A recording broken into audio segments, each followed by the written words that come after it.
Back to listen कहानियां। Bank से निकलने के बाद उस कस्टमर के दिमाग में क्या चल रहा था?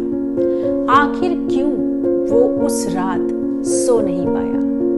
क्यों वो दूसरे दिन बैंक गया फिर से, जबकि उसे कोई भी काम नहीं था? जानने के लिए सुनते हैं आज की कहानी। एक बार एक बैंक में एक कस्टमर आता है और वो कैशियर से कुछ पैसे निकालने के लिए कहता है। कैशियर उसके पैसे निकालने के लिए चला जाता है। पैसों को गिनते समय उन कैशियर से थोड़ी सी गलती हो जाती है।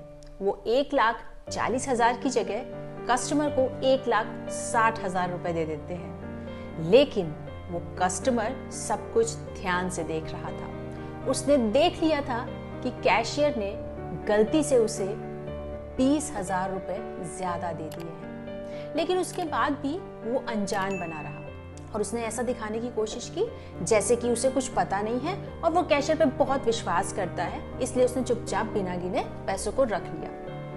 वो बैंक से बाहर आ जाता है, लेकिन उसके दिमाग में अभी भी कुछ ना कुछ चल रहा था। वो जिस तरह से जितने अच्छे मूड से बैंक के अंदर गया था, उतने ही भारी सोच के साथ वो बैंक से बाहर निकल रहा था।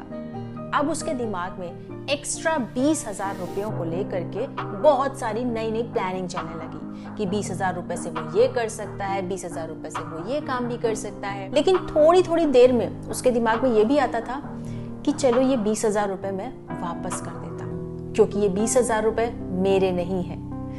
लेकिन हर बार वो कोई ना कोई बहाना बनाता रहा जिससे कि उसे पैसे वापस ना करने पड़े। वो उस रात ठीक से सो नहीं पाया। उसे रह रहकर यही बेचैनी हो रही थी कि ये रुपए उसके नहीं है।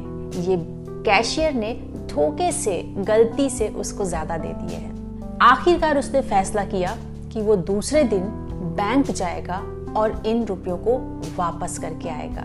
अगले दिन वो कस्टमर बैंक वापस जाता है और उस कैशियर को 20,000 रुपए वापस देता है। कैशियर से कहता है कि सर, आपने कल मुझे 20,000 रुपए ज्यादा दे दिए थे।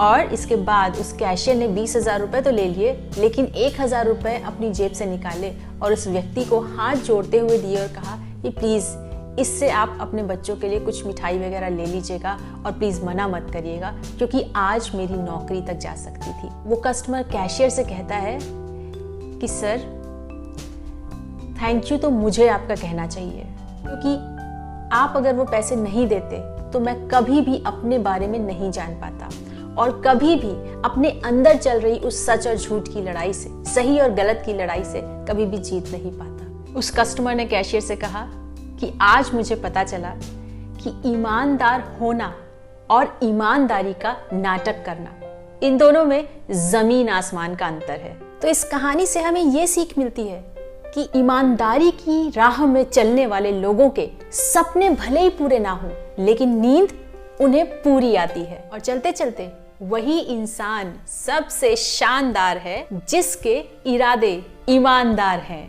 आई होप कि आज की ये कहानी और इसमें छिपी हुई सीख आपको पसंद आई होगी। Thank you for listening.